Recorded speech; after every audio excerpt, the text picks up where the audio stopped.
the lawyers that were sold already.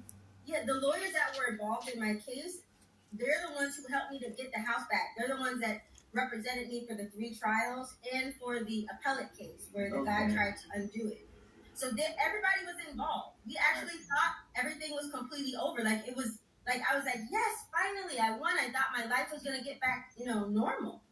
And instead of that happening, the guy Stephen Kenneborg calls his buddy and says, hey, this person stole the house. And that's honestly all he needed to say. All he needed to say was, this girl stole the house. To his buddy. His buddy filed a lawsuit. He must have been a very powerful man. Oh, yeah, that's why I said the judge already awarded you the house. Yeah, exactly. Yeah, right.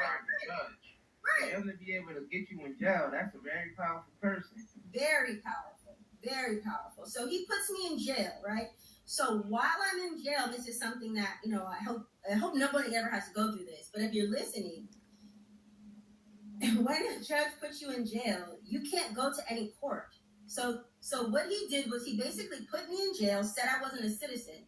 So by this time, the house was worth closer to $5 million. But when you're not a citizen, or they claim that you're not a citizen of the United States of America, it's not easy. It's not like you just show them your birth certificate, you just show them your social security card. You actually have to get your birth certificate authenticated. And that process takes about 6 months to a year. Wow. To get your birth certificate authenticated. So even though you have a birth certificate, it's really not a birth certificate. Your birth certificate isn't a true legal document until it's actually authenticated. So Dan, what they had you on immigration? Right. They had me basically saying that I wasn't a citizen who had committed a crime. So if you're not a citizen of the United States of America and you commit a crime of what's called grand theft, you no longer get out of jail on your own recognizance. You actually have to pay 3 times the amount of the bail in all cash. Yes, because you can't do anything. Because they are hard on immigrants. If you wasn't from America, You're not a United States citizen. They never had to say. Wow.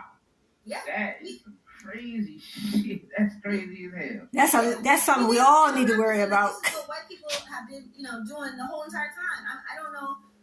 Once I started getting my story out, I just kept hearing stories and stories. And this man buys 40, 50 properties all the time. Like 40, 50 properties a month. All over the United States, this man has been doing this. And he was a real estate broker. Everything about it was completely fraudulent. And these kinds of people get away with this he's free. Nothing happened to him. So while I'm in jail, and if you are in a family law case, right, and you go to jail, the only case that you can attend is family law case. You cannot go to civil court. So while I'm literally sitting in jail, he goes into civil court and wins the house back. Wow. Without a trial. Why does he win the house back in civil court? Because guess what?